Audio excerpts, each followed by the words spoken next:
जय हनुमान ज्ञान गुण सागर। कई लोग मुझे पूछते हैं कि हनुमान जी की उपासना हम लोग करते हैं, हनुमान चालीसा का नियमित पाठ करते हैं। हनुमान जी के घर में शनि मंगलवार को विशेष पूजा और नित्य पूजा भी होती है।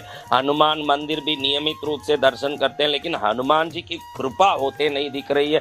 परेशानियों से हम मुक्त होते नहीं दिख रहे हैं और जीवन में कृपा होती नहीं दिख रही है। उनको आज बहुत ही सरल एक सटीक उपाय बताने वाला हूं, जिससे हनुमान जी की कृपा क्या, हनुमान जी का बल भी आपको प्राप्त हो जाएगा। क्या महाराज, हनुमान जी का बल प्राप्त हो जाएगा? हाँ, हम दक्षिण के रहने वाले संत पूरे उत्तर भारत के कोने कोने में कार्यक्रम करते हैं। दक्षिण में उत्तर में हम एक फर्क देखते हैं कि उत्तर भारत में कहीं भी हनुमान मंदिर में जाएं तो बेसन के लड्डू और गेहूं के आटे के चूरमे के लड्डू चढ़ते देखते हैं। वहीं दक्षिण भारत में हम लोग देखते हैं तो उड़द की इमरतियां और उड़द के वड़े चढ़ते देखते हैं, जो उत्तर भारत में कहीं नहीं दिखता है। जब मैं इसके बारे में थोड़ा विचार किया कि हमारे दक्षिण भारत के तमिल, तेलुगु, कन्नड़, मलयालम जैसी भाषा में हनुमान चालीसा जैसे कोई प्रचंड शक्तिशाली कोई पाठ या कोई स्तुति है नहीं, और ऐसा कोई स्तोत्र या कोई मंत्र है नहीं जिससे हनुमान जी की कृपा प्राप्त करें। धन्य है उत्तर भारत के लोग जिनको तुलसीदास जी जैसे महापुरुष मिले, जिनसे हनुमान चालीसा मिली और पाठ करके लोग हनुमान जी की कृपा प्राप्त करते हैं। लेकिन मैं देखता हूँ कि दक्षिण भारत में ऐसा कोई विशेष पाठ, मंत्र, विशेष स्तुति कुछ ना होते हुए भी बहुत सरलता से हर एक को हनुमान जी की कृपा मिलती है। इसके बारे में जब मैंने शोध किया तो कांची के महास्वामी जी ने जो एक बात बताई थी वो मुझे ग्रंथ में पढ़ने मिला।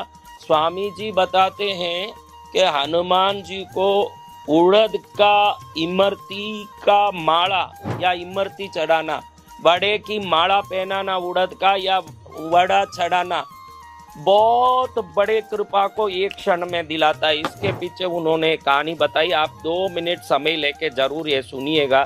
जितने भी हनुमान के भक्त हो आपको करोड़ गुना फायदा देगा, ये मेरा बात, आप जरूर इसका लाभ लीजिएगा। स्वामी जी कहते हैं कि हनुमान जी ने बचपन में सूर्य को फल समझ के उसको पकड़ने के लिए कूदा, और जब वो पकड़ने गए सूर्य घबरा गए, लेकिन हनुमान जी ने सूर्य को लपक के सेब के आपिल की तरह पकड़ लिया। अब हनुमान जी ने ये आपिल की तरह सूर्य को पकड़ा, ये बात तो पूरे भारत के हर भाषा में समान है, लेकिन दक्षिण भाषा में इसमें एक गूढ़ रहस्य बताया है जो दक्षिण भारत के लोग पकड़ के हनुमान जी की पूरी कृपा को चुटकी में प्राप्त कर लेते हैं, जो दूसरी जगह प्रांतों में दिखने में नहीं आता है। वो बात ये है कि जब हनुमान जी ने सूर्य को लपका तब सूर्य को पकड़ते समय राहु भी उस तरफ से सूर्य को पकड़ने आ रहा था, क्योंकि राहु सूर्य को डस के ही ग्रहण होता है। राहु के सूर्य को डसने के कारण ही ग्रहण होता है। राहु ने देखा कि मेरे पहले ही कोई बालक सूर्य को पकड़ चुका है। राहु नजदीक आके देख के आश्चर्य में पड़ जाते हैं कि इतना छोटा बालक और सूर्य को पकड़ के लपक गया। बड़े आश्चर्य में पड़ के राहु कहते हैं, बालक ये मेरा आहार है, इसको मेरे लिए छोड़ दे। हनुमान जी कहते तो मेरा फल है, इसको मैं खा चुका हूँ, अभी तुमको क्या दूंगा। तो राहु कहते हैं कि तू इसको मुझे छोड़ देगा तो मेरे असीम कृपा तेरे ऊपर बरसने लगेगी। हनुमान जी खुद ही महाबली, बचपन से ही पराक्रमी, कोई राहु के बातों में आने वाले नहीं और किसी कृपा के मोहताज नहीं। फिर भी हनुमान जी को राहु को देख के दया आ गई, बोले कि तेरे लिए मैं छोड़ देता हूँ, तू चिंता मत कर। ऐसे बोल के राहु के लिए सूर्य को छोड़ दिया हनुमान जी ने।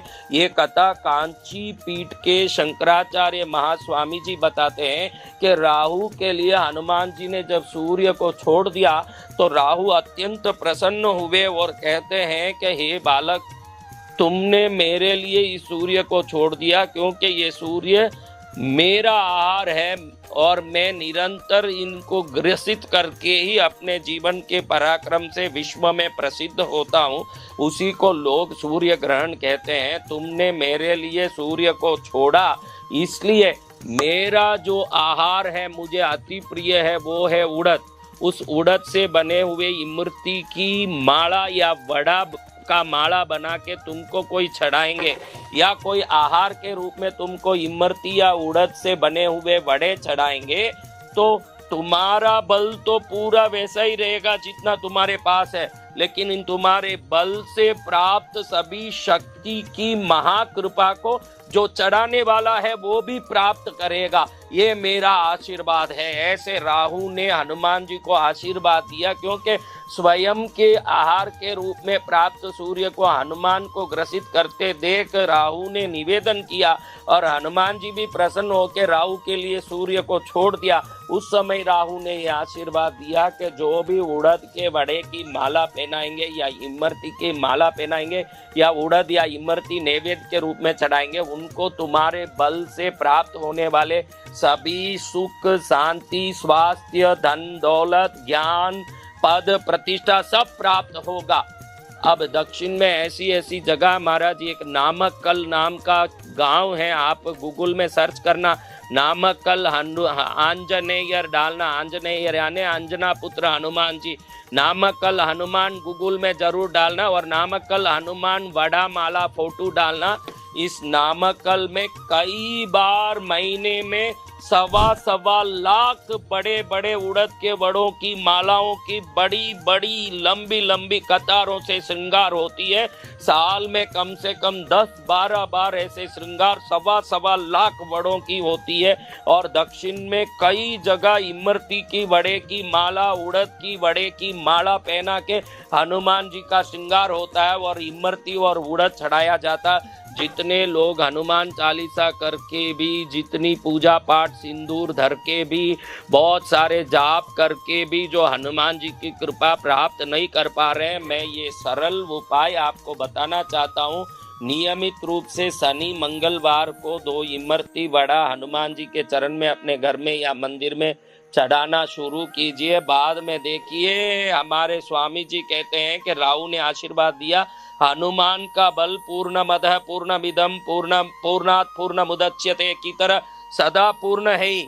सामने वाले में उसका बल पहुंचने के बाद भी उनका बल कम नहीं पड़ता है, लेकिन जो इमरती और उड़द की वड़ा या इमरती चढ़ाने वालों को हनुमान जी के बल के समान ही बल स्थानांतरित हो जाता है, और वो भक्त हनुमान जैसे बली बन के हनुमान की कृपा प्राप्त करके सभी कार्यों को सिद्ध कर लेता। ये गूढ़ रहस्य को अपने प्रवचनों में कांची के महास्वामी जी ने बहुत सुंदर रूप से बताया है। और दक्षिण के कोने कोने के हर हनुमान मंदिर में, जिन जिन घरों में हनुमान जी स्थापित है, उन सभी घरों में ये उपाय किया जाता है, इमरती चढ़ाई जाती है और उड़द के वड़े। और उत्तर भारत में कहीं भी मैंने इमरती या उड़द के वड़े चढ़ते नहीं देखे, सब बेसन के लड्डू चढ़ते देखता हूँ। इसलिए मुझे लगा कि राहु का ये दिया हुआ वरदान पूरे विश्व में लाभकारी होना चाहिए। हनुमान जी की कृपा से हर व्यक्ति बलिष्ठ होना चाहिए। इसलिए जितने लोग हनुमान जी की उपासना, भक्ति, साधना करते हैं, आप लोग जरूर नामक्कल आंजनेयर वड़ई मालई फोटो, वड़ई मालई यानी तमिल में वड़ा माला, उसका फोटो जरूर गूगल में सर्च करके देखिएगा। इस वीडियो में भी देखिएगा, यहाँ दिखा रहे हैं वो वड़ा माला का फोटो आपको। नामक्कल आंजनेयर वड़ा माला कितने वड़ाओं की माला से श्रृंगारित है, देखिए। आप भी उड़द की वड़ा या इमरती का माला बना के मंदिरों में चढ़ाया जा सकता है। अगर आप शक्तिशाली हैं, समर्थ हैं, इतना खर्चा कर सकते हैं तो आप ये काम करिए। नहीं तो कम से कम 1 इमरती तो भी शनिवार को, मंगलवार को ले जाके चढ़ाइए। जहाँ उड़द चढ़ता हनुमान जी के चरण में, हनुमान जी की शक्ति उसके शरीर में प्रवेश करके काम करने लगती है। जय हनुमान जी महाराज हर व्यक्ति का कल्याण करें, अपने बल को सभी लोगों में संचरित करके उनके जीवन को सफल करें। बोलो हनुमान जी महाराज की जय हो।